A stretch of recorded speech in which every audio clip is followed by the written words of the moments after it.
Assalamualaikum warahmatullahi wabarakatuh. Bismillah, alhamdulillah, Allahumma sholli ala sayyidina Muhammad wa ala ali sayyidina Muhammad. Saya Asma Tazkiyah dari kelompok 1 mata kuliah Usul Fikih dengan rekan saya Abdul Rafi akan mempresentasikan mengenai konsep kajian usul fikih. Yang akan kami bahas yakni pengertian usul fikih, perbedaan fikih dengan usul fikih, objek kajian usul fikih, dan perkembangan sejarah usul fikih. Pengertian usul fikih. Ilmu usul fikih adalah suatu ilmu yang menguraikan tentang metode yang dipakai oleh para imam mujtahid dalam menggali dan menetapkan hukum syar'i dari nas. Fikih secara etimologi berarti pemahaman yang mendalam tentang tujuan suatu ucapan dan perbuatan. Seperti firman Allah yang berbunyi, A'udzubillahi minasyaitonirrajim. Bismillahirrahmanirrahim.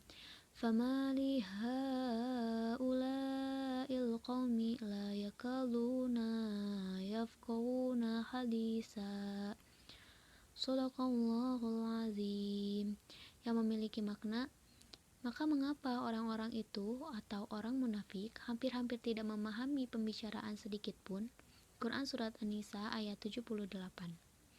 Menurut Profesor Dr. Hasbi Asyidiki telah mengemukakan definisi usul fikih yang lengkap, yaitu usul fikih itu ialah kaidah-kaidah yang dipergunakan untuk mengeluarkan hukum dari dalil-dalilnya, dan dalil-dalil hukum atau kaidah-kaidah menetapkan dalil-dalil hukum. Menurut pendapat yang dikemukakan oleh Profesor Dr. Hasbi Asyidiki antara lain, dikehendaki dengan usul fikih sebagai satu rangkaian kata-kata ialah kaidah-kaidah istinbat hukum atau fikih yang diambil dari undang-undang bahasa Arab, semisal kaidah perintah menunjukkan kepada wajib, larangan menunjukkan kepada haram, dan seperti penetapan-penetapan yang menerangkan keadaan-keadaan lafaz yang memfaedahkan kepada umum. Ringkasannya, kaidah-kaidah yang dipergunakan untuk mengistinbatkan hukum dari dalil-dalilnya. Ahli usul fikih mengartikan dan memaksudkan pula bahwa perkataan usul itu jamak dari kata asal yang mempunyai arti yang kuat atau rajah. Pendapat ini berdasarkan ucapan mereka. Al-aslu fil kalamu al-haqiqah. Asal pada sesuatu perkataan adalah hakikatnya. Perbedaan usul fikih dengan fikih. Perbedaan usul fikih dan fikih adalah di mana usul fikih memiliki pengertian secara etimologi yang merupakan sebuah kaidah pemahaman.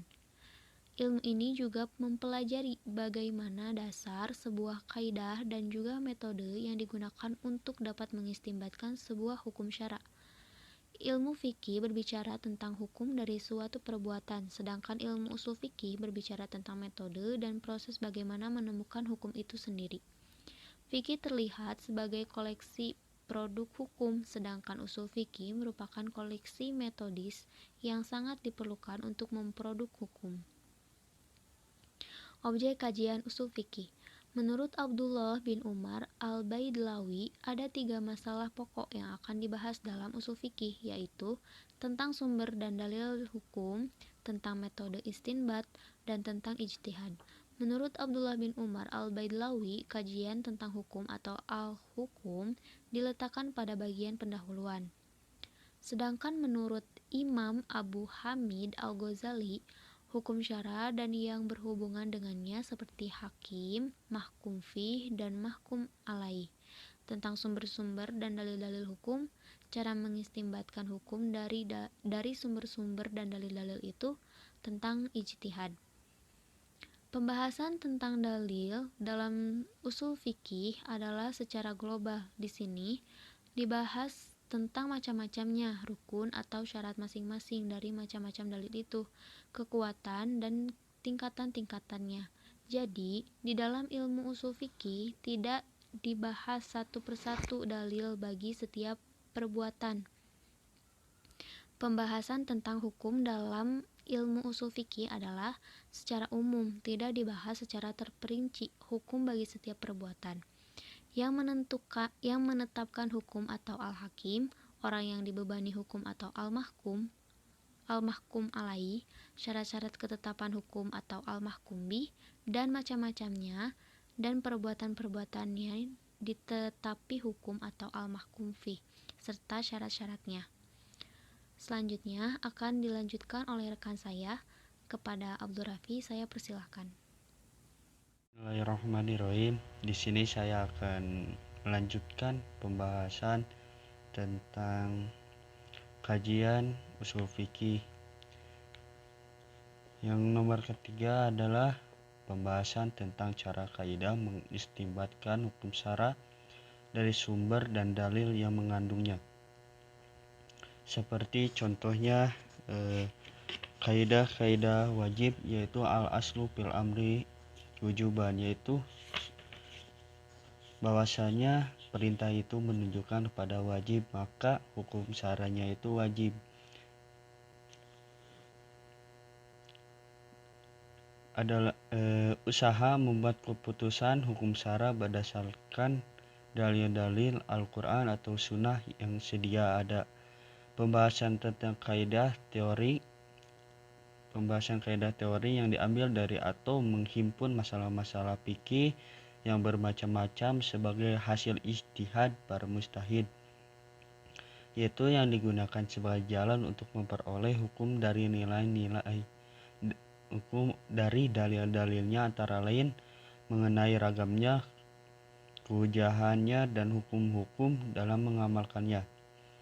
Pembahasan ijtihad adalah sebuah usaha yang sungguh-sungguh yang sebenarnya bisa dilaksanakan oleh siapa saja yang sudah berusaha mencari ilmu untuk memutuskan suatu perkara yang tidak dibahas dalam Al-Quran maupun hadis, dengan syarat menggunakan akal sehat dan pertimbangkan matang-matang pembahasan tentang ijtihad, yaitu pembicaraan tentang berbagai hal, syarat-syarat bagi orang yang melakukan ijtihad, tingkatan-tingkatan orang dilihat dari kacamata ijtihad, dan hukum-hukum melakukan ijtihad. Yang selanjutnya yaitu sejarah pertumbuhan usul fikih. Yang pertama yaitu pada masa Nabi Muhammad. Pada masa Nabi Muhammad masih hidup, seluruh permasalahan fikih ataupun hukum Islam dikembalikan kepada Rasul. Pada masa ini dapat dikatakan bahwa sumber fikih adalah wahyu Allah. Namun demikian juga terdapat usaha dari beberapa sahabat yang menggunakan pendapatnya dalam menentukan keputusan hukum. Usul fikih secara teori telah digunakan oleh beberapa sahabat, walaupun pada saat itu usul fikih masih belum menjadi nama keilmuan tertentu. Salah satu teori usul fikih adalah jika terdapat permasalahan yang membutuhkan kepastian hukum, maka pertama adalah mencari jawaban keputusan di dalam Al-Quran, kemudian hadis.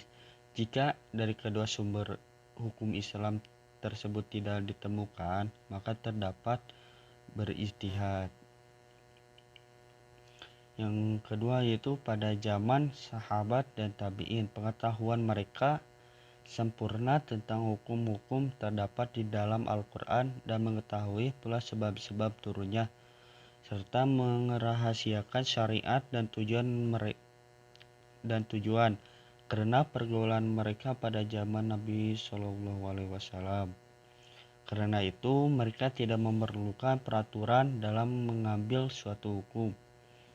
Yang ketiga yaitu pada masa tabi'in. Pada masa tabi'in al-tabi'in dan para imam mujtahid, kekuasaan Islam meluas ke daerah-daerah yang dihuni oleh orang-orang yang bukan berbahasa Arab atau bukan bangsa Arab. Kondisi budayanya cukup berbeda. Banyak di antara ulama yang bertebaran ke daerah-daerah tersebut, dan tidak sedikit pula penduduk daerah tersebut yang masuk Islam. Semakin kompleksnya persoalan hukum yang ketetapannya tidak dijumpai di dalam Al-Quran dan hadis. Yang selanjutnya itu pada masa tabi'in, at-tabi'in, periode imam mazhab. Pada periode ini metode penggalian hukum bertambah banyak, baik corak maupun ragamnya. Dengan demikian bertambah banyak pula kaidah-kaidah istinbat hukum dan teknis penerapannya. Sebagai contoh, Imam Abu Hanifah dalam memutuskan perkara membatasi ijtihadnya dengan menggunakan Al-Quran, hadis, fatwa-fatwa sahabat yang telah disepakati dan berijtihad dan dengan menggunakan penalarannya sendiri seperti istihsan. Pada periode inilah ilmu usul fikih dibukukan.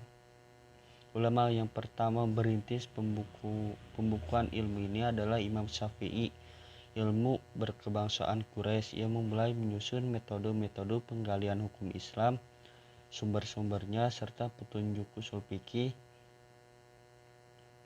Imam Syafi'i bermodalkan peninggalan hukum-hukum fikih yang diwariskan oleh generasi pendahulunya. Di samping juga rekaman hasil diskusi antara berbagai aliran fikih yang bermacam-macam sehingga memperoleh gambaran yang konkret antara fikih ahli Madinah dan fikih ahli Irak. Oleh sebab itu Imam Syafi'i adalah orang pertama membukukan ilmu usul fikih yang diberi nama Al-Risalah. Faktor menyebabkan munculnya penulis ilmu usul fikih diantaranya itu: satu, mulai melemahnya kemampuan bahasa Arab di sebagian umat Islam akibat berinteraksi dengan bangsa lain terutama Persia. Yang kedua itu perkembangan wilayah Islam yang semakin luas sehingga tidak jarang menyebabkan timbulnya berbagai persoalan yang belum diketahui kedudukan hukumnya. Tiga, munculnya banyak persoalan yang belum terjadi sebelumnya dan memerlukan kejelasan hukum, sehingga kebutuhan akan ijtihad kian mendesak. Mungkin itu saja dari kami. Mohon maaf apabila masih banyak kekurangannya. Wabillahi taufiq wal hidayah. Wassalamualaikum warahmatullahi wabarakatuh.